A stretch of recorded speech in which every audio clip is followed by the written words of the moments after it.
People say such kind of things because they have read a few textbooks, and sometimes it is because they have some money with them. Listen to this guy. You believe in God?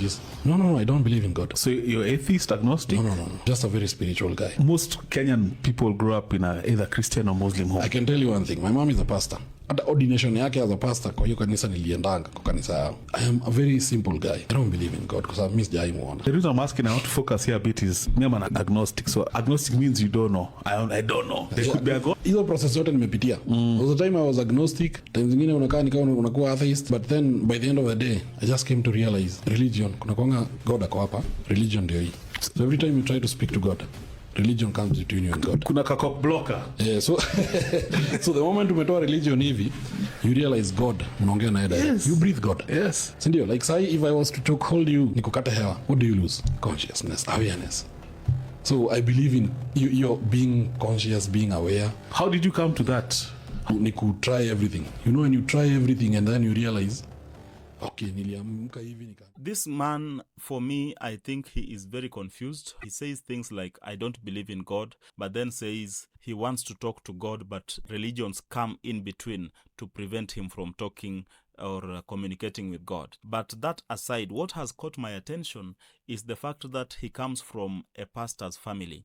And there is this perception about pastors' children that they get out of the faith and sometimes get out of the church. And sometimes we don't really know why this happens. I found 4 reasons why pastors' children leave the faith or they leave the church. The first one is that pastors' children are deeply hurt by the fact that people mistreat them, or at times they mistreat their parents. And these people, being just like other children, they want the best for their families. You see, some churchgoers pamper the children of pastors just because they are pastors' children. But some of them mistreat these children just because they are pastors' children. And the fact that sometimes people, being imperfect, they say things and do things that end up hurting the pastor and hurting their family. This thing end up into the pastor's home. It brings about the hate against Christianity and the hate against the church. A pastor is called to take care of the sheep, and many a times you'll find him going into other people's families, solving problems, and some unfortunately forget their own families. And this thing is viewed by pastors' children as the church is taking our father away from us, the church is taking away our mother from us, and because of that anger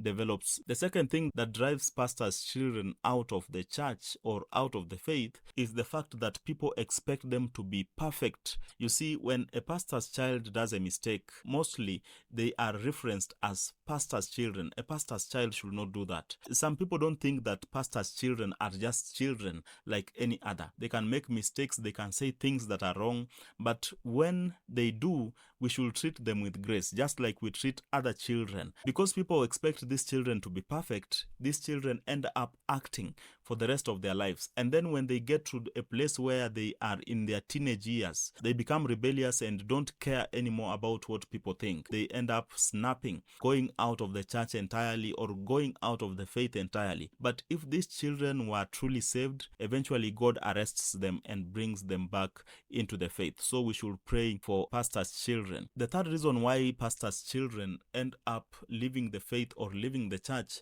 is because they see the hypocrisy in their parents. It is obvious to all of us that there are some pastors that are not genuine. People that preach water but drink wine, preach positivity but do negative things, preach righteousness, but then they go home, mistreat their wives, mistreat the children, and because of that, these children develop an anger against this faith of their father or their mother.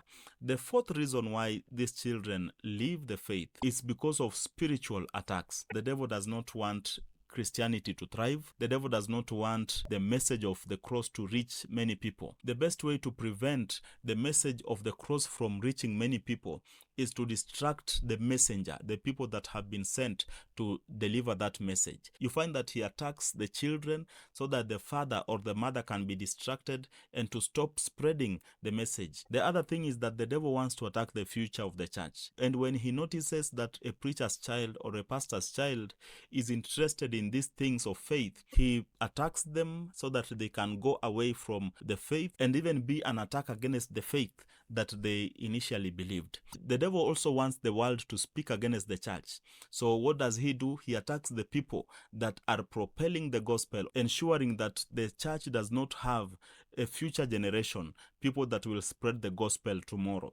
And because he is interested in stopping that, he attacks the people that are closest to the message. And who are those? Those are the children of pastors. Another thing, he wants the world to speak evil things against the church. So what does he do? He attacks the people that are in church, so that when the person does a mistake, whether a pastor, a pastor's child, a pastor's wife, so when people hear that something has happened within the church and they discuss it, that message gets around so quickly. Many people stop believing because of that.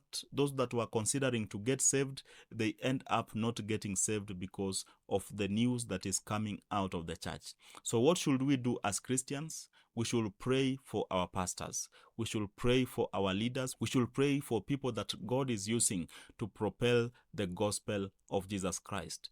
God bless you.